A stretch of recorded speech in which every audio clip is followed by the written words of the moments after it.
Assalamualaikum warahmatullahi wabarakatuh. Nama saya Rifki Fauzian Junaidi dari Fakultas Hukum Universitas Islam Bandung dengan NPM 100 400 228.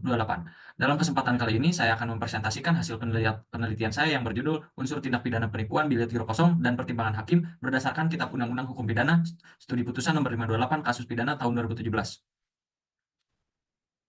Yang pertama adalah latar belakang, yaitu Indonesia merupakan negara hukum sebagaimana dalam Undang-Undang 1945 yang menyatakan bahwa bukan sebagai bentuk negara kekuasaan, tetapi sebagai bentuk negara hukum, sehingga segala sesuatu harus berdasarkan hukum yang berlaku. Saat ini banyak sekali tindak pidana yang terjadi dalam lalu lintas perekonomian, seperti halnya penipuan dan penggelapan dengan menggunakan bilet giro kosong untuk sarana tindak pidana penipuan yang dimana telah melanggar suatu peraturan yang melenceng terhadap perbuatan melawan hukum. Kemudian ada pengertian dari bilet giro. Bilet giro adalah surat perintah dari nasabah kepada bank penyimpan dana untuk memindah bukukan sejumlah dana dari rekening yang bersangkutan pada rekening pemegang yang disebutkan namanya. Kemudian ada pengertian bilet giro kosong, yaitu tindak pidana penipuan apabila bilet giro kosong itu dipakai sebagai sarana membujuk atau menggerakkan orang lain dengan memakai rangkaian kata kebohongan ataupun tipu muslihat supaya orang lain menyerahkan suatu benda atau uang.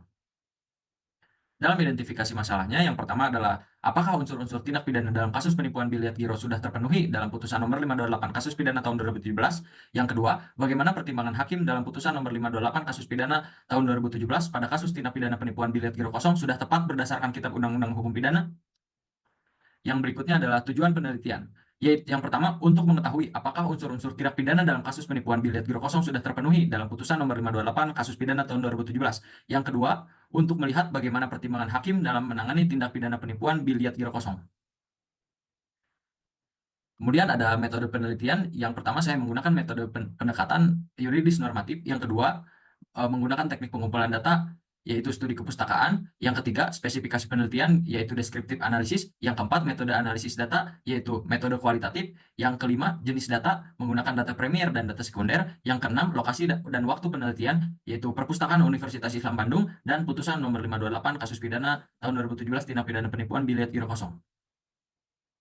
Dalam pembahasannya, yang pertama, unsur-unsur pidana dalam kasus penipuan bilet giro sudah terpenuhi berdasarkan pasal 378 Kitab Undang-Undang Hukum Pidana, yang dimana berisikan tentang pertama, menguntungkan diri sendiri, yaitu membuat korban mengalami kerugian untuk tambahan modal tersangka. Yang kedua, dengan melawan hukum, yaitu memberikan bilet giro kosong dan menjanjikan korban keuntungan sebesar 3,5% hingga 5%. Yang ketiga, memakai keadaan palsu, yaitu mempunyai usaha yang membutuhkan tambahan modal. Yang keempat, rangkaian kata kebohongan, yaitu menjanjikan keuntungan kepada korban sebesar 3,5% hingga 5%.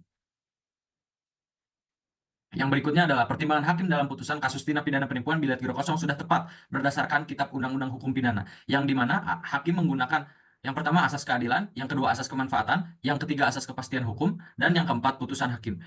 Dari keempat itu hakim melihat unsur-unsur dalam Kitab Undang-Undang Hukum Pidana yang menjelaskan tentang tindak pidana penipuan, yaitu yang sebelumnya dijelaskan. Kemudian ada kerangka teori. Yang pertama, Peraturan Bank Indonesia nomor 18 garis miring 41 garis miring 2016. Yang kedua, pasal 378 Kitab Undang-Undang Hukum Pidana. Yang ketiga, pasal 55 ayat 1 angka 1 Kitab Undang-Undang Hukum Pidana. Yang keempat, pasal 1320 Kitab Undang-Undang Hukum Perdata. Yang kelima, pasal 64 ayat 1 Kitab Undang-Undang Hukum Pidana. Yang berikutnya adalah kesimpulan bahwa pertimbangan hakim dan unsur-unsur sudah terpenuhi berdasarkan ketentuan pasal 378 Kitab Undang-Undang Hukum Pidana. Dan sarannya bagi Pengadilan Negeri Kabupaten Mojokerto harus lebih tegas dalam menggunakan peraturan perundang-undangan yang ada. Yang kedua, bagi pelaku usaha harus lebih berhati-hati dan tidak mudah percaya dengan janji-janji proyek usaha palsu. Sekian presentasi dari saya, mohon maaf bila ada kesalahan. Wassalamualaikum warahmatullahi wabarakatuh.